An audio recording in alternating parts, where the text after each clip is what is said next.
റൂത്തിന്റെ പുസ്തകം അധ്യായം 4. ബോവാസ് നഗരവാതിൽക്കൽ ചെന്നപ്പോൾ ആരാണ് അവിടെ എത്തിയത്? മുൻപ് പറഞ്ഞ ബന്ധു. ബോവാസ് സ്നേഹിത എന്ന് സംബോധനം ചെയ്തത് ആരെയാണ്? നിലം വീണ്ടെടുക്കാൻ ബാധ്യതയുണ്ടായിരുന്ന ബന്ധുവിനെ. ബോവാസ് അവനോട് പറഞ്ഞതെന്ത്? അവൻ എന്തു ചെയ്തു? സ്നേഹിത, ഇവിടെ വന്ന് അല്പനേരം ഇരിക്കൂ. അവൻ അങ്ങനെ ചെയ്തു. ബോവാസ് നഗരത്തിൽ നിന്ന് വിളിച്ചുകൊണ്ടുവന്നത് ആരെയാണ്? ശ്രേഷ്ഠന്മാരായ 10 പേരെ. ശ്രേഷ്ഠന്മാരായ 10 പേരോടും ബോവാസ് ആദ്യം പറഞ്ഞതെന്ത്? അവർ എന്തു ചെയ്തു? ഇവിടെ ഇരിക്കുവിൻ എന്ന് അവരും ഇരുന്നു. ബോവാസ് ബന്ധുവിനെ അറിയിക്കണമെന്ന് കരുതിയ കാര്യമെന്താണ്? മൊവാബ് ദേശത്തു നിന്ന് തിരിച്ചു വന്ന നവോമി അവളുടെ ബന്ധുവായ എലിമലേക്കിൻ്റെ നിലത്തിൽ ഒരു ഭാഗം വിൽക്കാൻ പോകുന്നു എന്നത്. മൊവാബ് ദേശത്തു നിന്ന് തിരിച്ചു വന്ന ആരാണ് നിലം വിൽക്കാൻ പോകുന്നത്? നവോമി. നവോമി ആരുടെ നിലമാണ് വിൽക്കാൻ പോകുന്നത്? എലിമലേക്കിൻ്റെ. ബോവാസ് ഈ വിവരം ശ്രേഷ്ഠന്മാരുടെ മുൻപാകെ അറിയിച്ചത് എന്തിനാണ്? അവിടെ ഇരിക്കുന്നവരുടെയും തൻ്റെ ജനത്തിലെ ശ്രേഷ്ഠന്മാരുടെയും സാന്നിധ്യത്തിൽ ബന്ധു നിലം വാങ്ങുക എന്ന് പറയണമെന്ന് ആഗ്രഹിച്ചതിനാൽ. മനസ്സുണ്ടെങ്കിൽ നീ എന്തു ചെയ്യുക എന്നാണ് ബോവാസ് പറഞ്ഞത്. അത് വീണ്ടെടുക്കുക. താല്പര്യമില്ലെങ്കിൽ തന്നെ അറിയിക്കുക എന്ന് ബോവാസ് പറഞ്ഞത് എന്തുകൊണ്ട്? അത് വീണ്ടെടുക്കാൻ നീയല്ലാതെ മറ്റാരുമില്ല. നീ വീണ്ടെടുക്കുന്നില്ലെങ്കിൽ അത് ചെയ്യേണ്ട അടുത്തയാൾ ഞാനാണ്. നിലം വീണ്ടെടുക്കാൻ പറഞ്ഞപ്പോൾ ബന്ധുവിൻ്റെ ആദ്യ പ്രതികരണം എന്തായിരുന്നു? ഞാനത് വീണ്ടെടുക്കാം. നിലം വാങ്ങുന്നതിനോടൊപ്പം ചെയ്യേണ്ടത് എന്താണെന്നാണ് അപ്പോൾ ബോവാസ് പറഞ്ഞത്. മരിച്ചവൻ്റെ നാമം അവകാശികളുടെ നിലനിർത്തുന്നതിനു വേണ്ടി അവൻ്റെ വിധവയായ മോവാബിയായ റൂത്തിനെയും കൂടി സ്വീകരിക്കണം. റൂത്തിനെ സ്വീകരിക്കേണ്ടി വരുമെന്നറിഞ്ഞപ്പോൾ ബന്ധുവിൻ്റെ പ്രതികരണം എന്തായിരുന്നു? അത് സാധ്യമല്ല, കാരണം അതുവഴി എൻ്റെ അവകാശം നഷ്ടപ്പെടാൻ ഇടയാകും. തുടർന്ന് ബന്ധു പറഞ്ഞതെന്ത്? വീണ്ടെടുക്കാനുള്ള അവകാശം നീ തന്നെ ഉപയോഗിച്ചു കൊള്ളുക. വീണ്ടെടുപ്പും കൈമാറ്റവും സംബന്ധിച്ച് ഇസ്രായേലിൽ മുൻപ് നിലവിലിരുന്ന നിയമം എന്താണ്? ഇടപാട് സ്വീകരിക്കുന്നതിനു വേണ്ടി ഒരാൾ തൻ്റെ ചെരുപ്പൂരി മറ്റേയാളെ ഏൽപ്പിക്കും. ആ ബന്ധു തനിക്ക് അവകാശം വീണ്ടെടുക്കാൻ സാധ്യമല്ലെന്ന് സമ്മതിച്ചതിൻ്റെ അടയാളമായി എന്തു ചെയ്തു? നീ വാങ്ങിക്കൊള്ളുക എന്ന് പറഞ്ഞ് തൻ്റെ ചെരുപ്പൂരി. അനന്തരം ബോവാസ് ശ്രേഷ്ഠന്മാരോടും മറ്റുള്ളവരോടും എന്തൊക്കെ നവോമിയിൽ നിന്ന് ഇന്ന് ഞാൻ വാങ്ങി എന്നതിന് നിങ്ങൾ സാക്ഷികളാണ് എന്നാണ് പറഞ്ഞത്. എലിമലേക്കിൻ്റെയും മഹലോൻ, കിലിയോൻ എന്നിവരുടെയും ആയ എല്ലാം.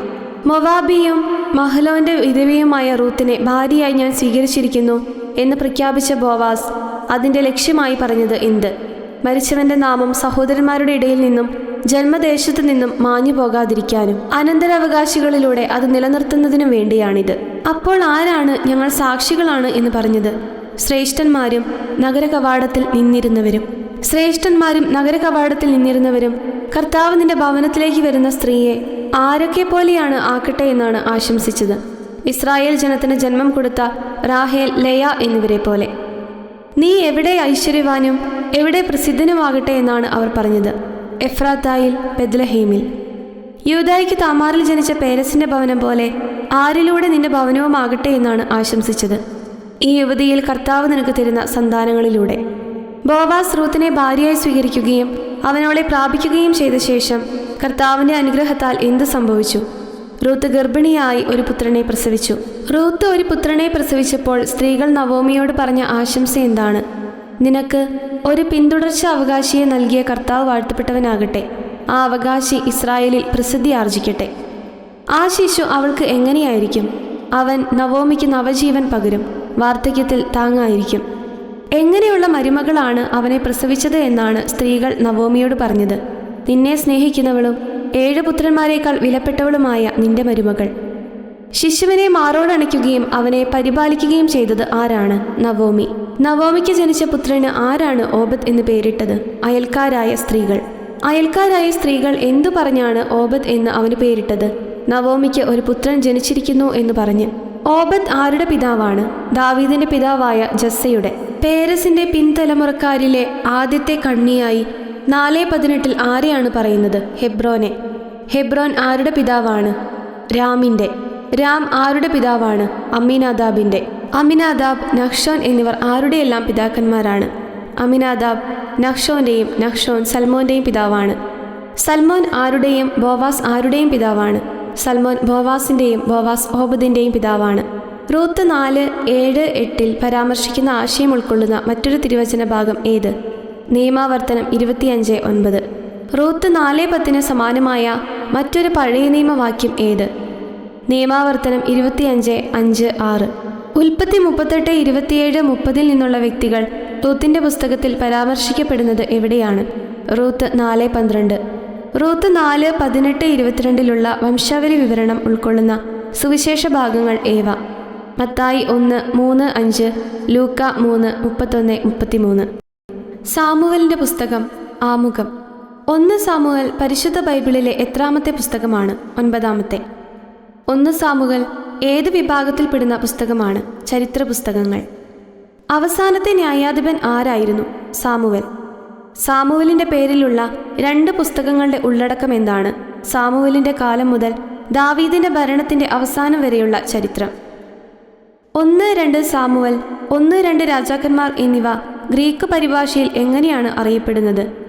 1-4 രാജാക്കന്മാർ. ഏത് വിവർത്തനങ്ങളാണ് ഈ പാരമ്പര്യം സ്വീകരിച്ചു കാണുന്നത്? ചില ആധുനിക വിവർത്തനങ്ങൾ. സാമുവലിന്റെ ബാല്യകാലം വിവരിക്കുന്ന അധ്യായങ്ങൾ.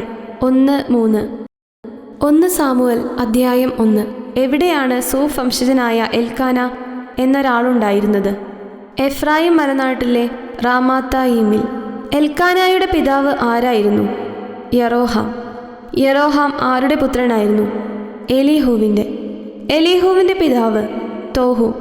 തോഹു ആരുടെ പുത്രനായിരുന്നു? എഫ്രായിംകാരനായ സൂഫിൻ്റെ. എൽക്കാനായുടെ 2 ഭാര്യമാർ ആരെല്ലാം? ഹന്നായും പെനിന്നായും. ഹന്നായുടെയും പെനിന്നായുടെയും അവസ്ഥകൾ തമ്മിലുള്ള വ്യത്യാസം എന്തായിരുന്നു? പെനിന്നായ്ക്ക് മക്കളുണ്ടായിരുന്നു, ഹന്നായ്ക്കാകട്ടെ മക്കളില്ലായിരുന്നു. എൽക്കാന വർഷം തോറും ഏത് സ്ഥലത്തേക്കാണ് പോയിരുന്നത്? ഷീലോ. എൽക്കാന എന്തിനാണ് വർഷം തോറും ഷീലോയിലേക്ക് പോയിരുന്നത്? സൈന്യങ്ങളുടെ കർത്താവിനെ ആരാധിക്കാനും അവിടത്തേക്ക് ബലിയർപ്പിക്കാനുമായി. ഏലിയുടെ പുത്രന്മാരുടെ പേരുകൾ എന്തൊക്കെയായിരുന്നു? ഹോഫ്നി, ഫിനെഹാസ്. ഏലിയുടെ പുത്രന്മാരായ ഹോഫ്നിയും ഫിനെഹാസും ആരായിരുന്നു? ഷീലോയിൽ കർത്താവിന്റെ പുരോഹിതന്മാർ. ബലിയർപ്പിക്കുന്ന ദിവസം എൽക്കാന ആർക്കാണ് ഓഹരി കൊടുത്തിരുന്നത്? പെനിന്നായ്ക്കും അവരുടെ പുത്രന്മാർക്കും പുത്രിമാർക്കും. എൽക്കാന ഹന്നായെ കൂടുതൽ സ്നേഹിച്ചിരുന്നെങ്കിലും എന്തുകൊണ്ടാണ് അവൾക്കൊരംശം മാത്രം ഓഹരിയായി നൽകിയിരുന്നത്? എന്തെന്നാൽ കർത്താവ് അവളെ വന്ധ്യയാക്കിയിരുന്നു. എന്ത് നിമിത്തമാണ് സപത്നി ഹന്നായെ വേദനിപ്പിച്ചിരുന്നത്? വന്ധ്യത കാരണം. എപ്പോഴൊക്കെയാണ് പെനീന ഹന്നായെ പ്രകോപിപ്പിച്ചത്? ആണ്ടുതോറും കർത്താവിന്റെ ഭവനത്തിലേക്ക് പോയിരുന്നപ്പോഴൊക്കെ. പെനീന പ്രകോപിപ്പിച്ചിരുന്നതിനാൽ ഹന്ന ചെയ്തതെന്ത്? കരയുകയും ഭക്ഷണം കഴിക്കാതിരിക്കുകയും ചെയ്തു. ഭർത്താവായ എൽക്കാന ഹന്നായോട് എത്ര ചോദ്യങ്ങൾ ചോദിച്ചതായാണ് 8ാം വാക്യത്തിൽ പറയുന്നത്? 3. എൽക്കാന ആദ്യം ചോദിച്ചതെന്ത്? ഹന്ന, നീ എന്തിനാണ് കരയുകയും ഭക്ഷിക്കാതിരിക്കുകയും ചെയ്യുന്നത്? 2ാമത്തെ ചോദ്യം, എന്തിന് ദുഃഖിക്കുന്നു? ഞാൻ നിനക്ക് ആരിലും ഉപരിയല്ലേ എന്നാണ് എൽക്കാന തുടർന്ന് ചോദിച്ചത്. 10 പുത്രന്മാരിലും. ഷീലോയിൽ വെച്ച് അവർ ഭക്ഷിക്കുകയും പാനം ചെയ്യുകയും ചെയ്തതിനു ശേഷം ഹന്ന എഴുന്നേറ്റ് എവിടെയാണ് ചെന്നത്? കർത്താവിന്റെ സന്നിധിയിൽ. ഹന്ന കർത്താവിന്റെ സന്നിധിയിൽ ചെന്നപ്പോൾ പുരോഹിതനായ ഏലി എവിടെ ഇരിക്കുകയായിരുന്നു? ദേവാലയത്തിന്റെ വാതിൽപ്പടിയിൽ സമീപം ഒരു പീഠത്തിൽ. ഹന്ന കർത്താവിനോട് പ്രാർത്ഥിച്ചത് എപ്രകാരമാണ്? ഹൃദയം നൊന്ത് കരഞ്ഞു പ്രാർത്ഥിച്ചു. ഹന്ന ഒരു നേർച്ച നേർന്നപ്പോൾ എപ്രകാരമാണ് ദൈവത്തെ സംബോധന ചെയ്തത്? സൈന്യങ്ങളുടെ കർത്താവേ. ഈ ദാസിയുടെ സങ്കടം കണ്ട് എന്തു ചെയ്യണമെന്നാണ് ഹന്ന പ്രാർത്ഥിച്ചത്? എന്നെ അനുസ്മരിക്കണമേ. ആരെ വിസ്മരിക്കരുതേ എന്നാണ് ഹന്ന പ്രാർത്ഥിച്ചത്? അങ്ങയുടെ ദാസിയെ. എനിക്കൊരു പുത്രനെ നൽകിയാൽ എത്ര കാലം അവനെ ഞാൻ അങ്ങേക്ക് പ്രതിഷ്ഠിക്കുമെന്നാണ് ഹന്ന പ്രാർത്ഥിച്ചത്? അവൻ്റെ ജീവിതകാലം മുഴുവൻ. അവൻ്റെ ശിരസിൽ എന്ത് സ്പർശിക്കുകയില്ല എന്നാണ് ഹന്ന നേർന്നത്? ക്ഷൗരക്കത്തി. ഹന്ന ദൈവസന്നിധിയിൽ പ്രാർത്ഥിച്ചുകൊണ്ടിരിക്കവേ ആരാണ് അവളെ ശ്രദ്ധിച്ചുകൊണ്ടിരുന്നത്? ഏലി. ഹന്ന ദൈവസന്നിധിയിൽ പ്രാർത്ഥിച്ചതിൻ്റെ സൂക്ഷ്മാംശങ്ങളേവ? അവൾ ഹൃദയത്തിൽ സംസാരിക്കുകയായിരുന്നു. അധരം മാത്രമേ ചലിച്ചിരുന്നുള്ളൂ, ശബ്ദം പുറത്തു വന്നതുമില്ല. അതിനാൽ ഏലിക്ക് തോന്നിയതെന്ത്? അവൾ മദ്യപിച്ചിട്ടുണ്ടെന്ന്. ഏലി ആദ്യം ഹന്നായോട് പറഞ്ഞതെന്ത്? എത്ര നേരം നീ ഉന്മത്തയായിരിക്കും? എന്ത് അവസാനിപ്പിക്കുക എന്നാണ് ഏലി ഹന്നായോട് പറഞ്ഞത്? നിന്റെ ലഹരി. ഹന്ന പ്രതിവചിച്ചപ്പോൾ എപ്രകാരമാണ് സംബോധന? എൻ്റെ ഗുരു. അങ്ങനെയല്ല എന്നും എന്ത് അനുഭവിക്കുന്നവളാണ് ഞാൻ എന്നുമാണ് ഹന്ന പറഞ്ഞത്. വളരെയേറെ മനോവേദന. വീഞ്ഞോ ലഹരി പാനീയമോ ഞാൻ കഴിച്ചിട്ടില്ല എന്നും കർത്താവിൻ്റെ മുൻപിൽ എന്ത് ഞാൻ പകരുകയായിരുന്നു എന്നാണ് ഹന്ന പറഞ്ഞത്. എൻ്റെ ഹൃദയവികാരങ്ങൾ. ഈ ദാസിയെ അധപതിച്ച ഒരുവളായി വിചാരിക്കരുതേ എന്നും എന്തൊക്കെ മൂലമാണ് ഞാൻ ഇതുവരെ സംസാരിച്ചത് എന്നുമാണ് ഹന്ന പറഞ്ഞത്. അത്യധികമായ ആകുലതയും അസ്വസ്ഥതയും. അപ്പോൾ ഏലി പറഞ്ഞതെന്ത്? സമാധാനമായി പോവുക. ഇസ്രായേലിൻ്റെ ദൈവം നിന്റെ പ്രാർത്ഥന സാധിച്ചു തരട്ടെ. ഏലിയുടെ ആശംസയോട് ഹന്ന പ്രതിവചിച്ചത് എപ്രകാരമാണ്? ഈ ദാസിക്ക് അങ്ങയുടെ കൃപാകടാക്ഷമുണ്ടാകട്ടെ. അനന്തരം പോയി ഭക്ഷണം കഴിച്ച ഹന്നയിലുണ്ടായ മാറ്റം എന്താണ്? പിന്നീട് ഒരിക്കലും അവളുടെ മുഖം മ്ലാനമായിട്ടില്ല. എൽക്കാനയും കുടുംബവും അതിരാവിലെ എഴുന്നേറ്റ് കർത്താവിനെ ആരാധിച്ചതിനു ശേഷം എവിടേക്കാണ് മടങ്ങിയത്? റാമായിലുള്ള തങ്ങളുടെ ഗൃഹത്തിലേക്ക്. എൽക്കാന ഹന്നയെ പ്രാപിക്കുകയും ആര് അവളെ അനുസ്മരിക്കുകയും ചെയ്തു? കർത്താവ്. ഗർഭം ധരിച്ചൊരു പുത്രനെ പ്രസവിച്ച ഹന്ന അവനിട്ട പേരെന്ത്? സാമുവൽ.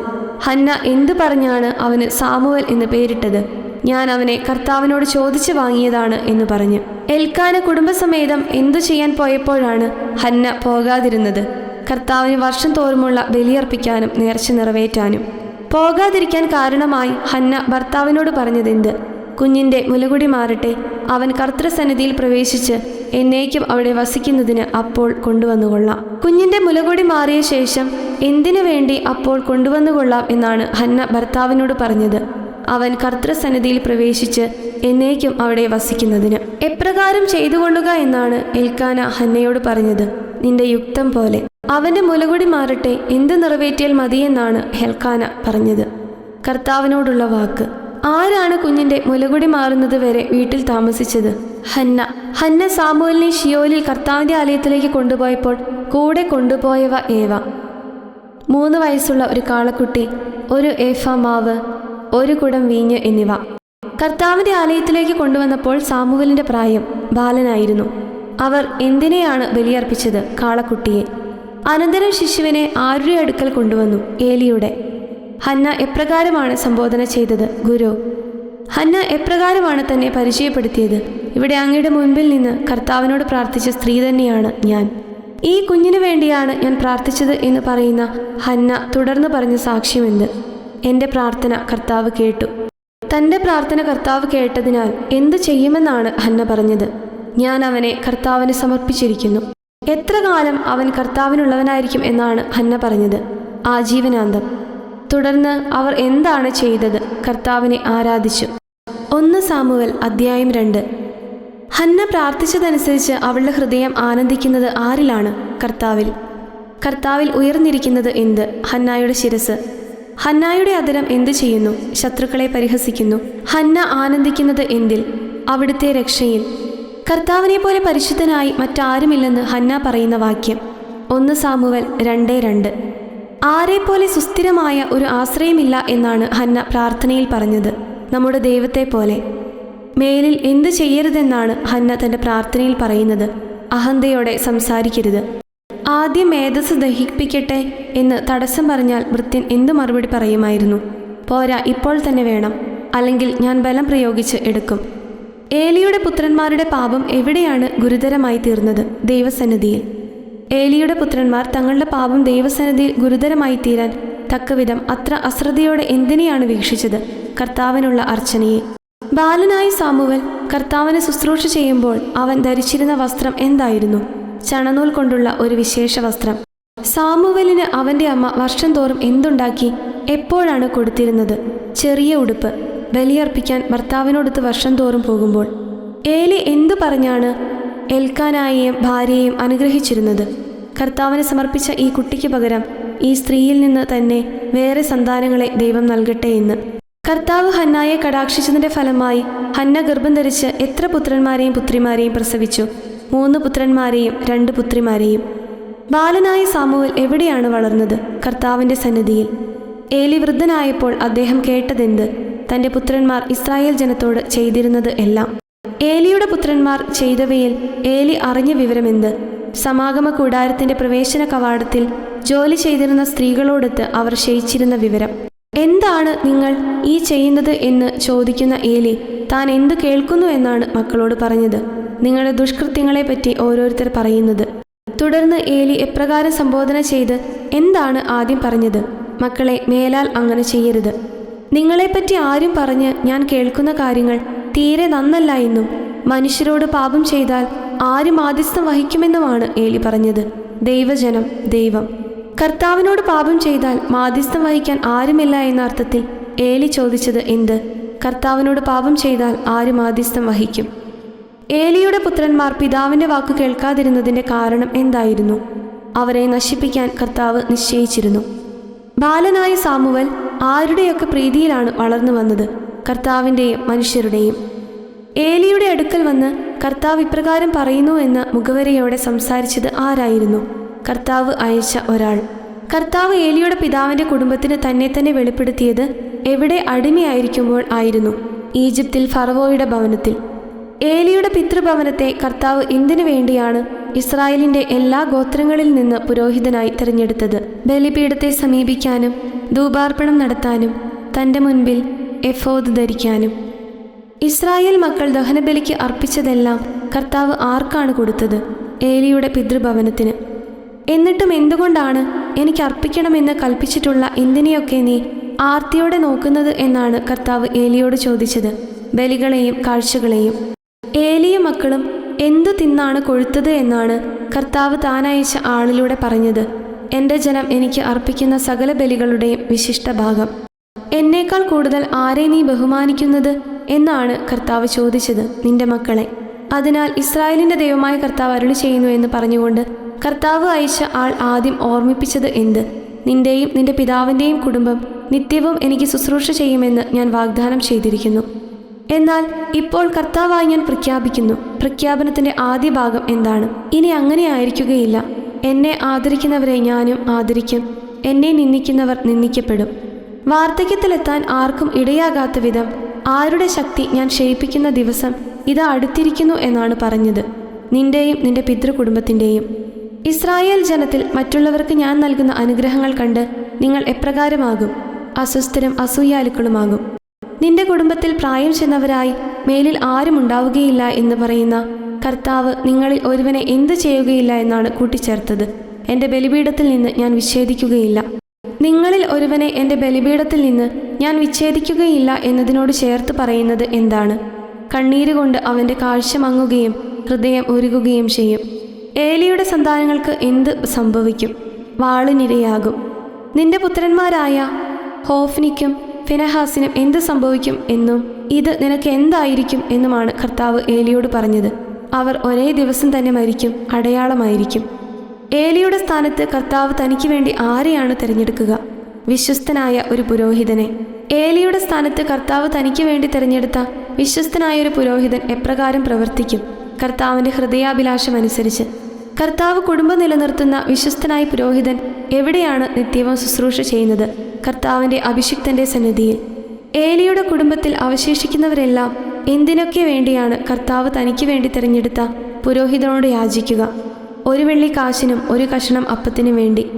അവർ യാചിച്ചുകൊണ്ട് എന്താണ് പറയുക? ഒരു കഷണം അപ്പം ലഭിക്കേണ്ടതിന് എന്നെ ഏതെങ്കിലും ഒരു പുരോഹിത വൃത്തിക്ക് ചേർക്കണമേ.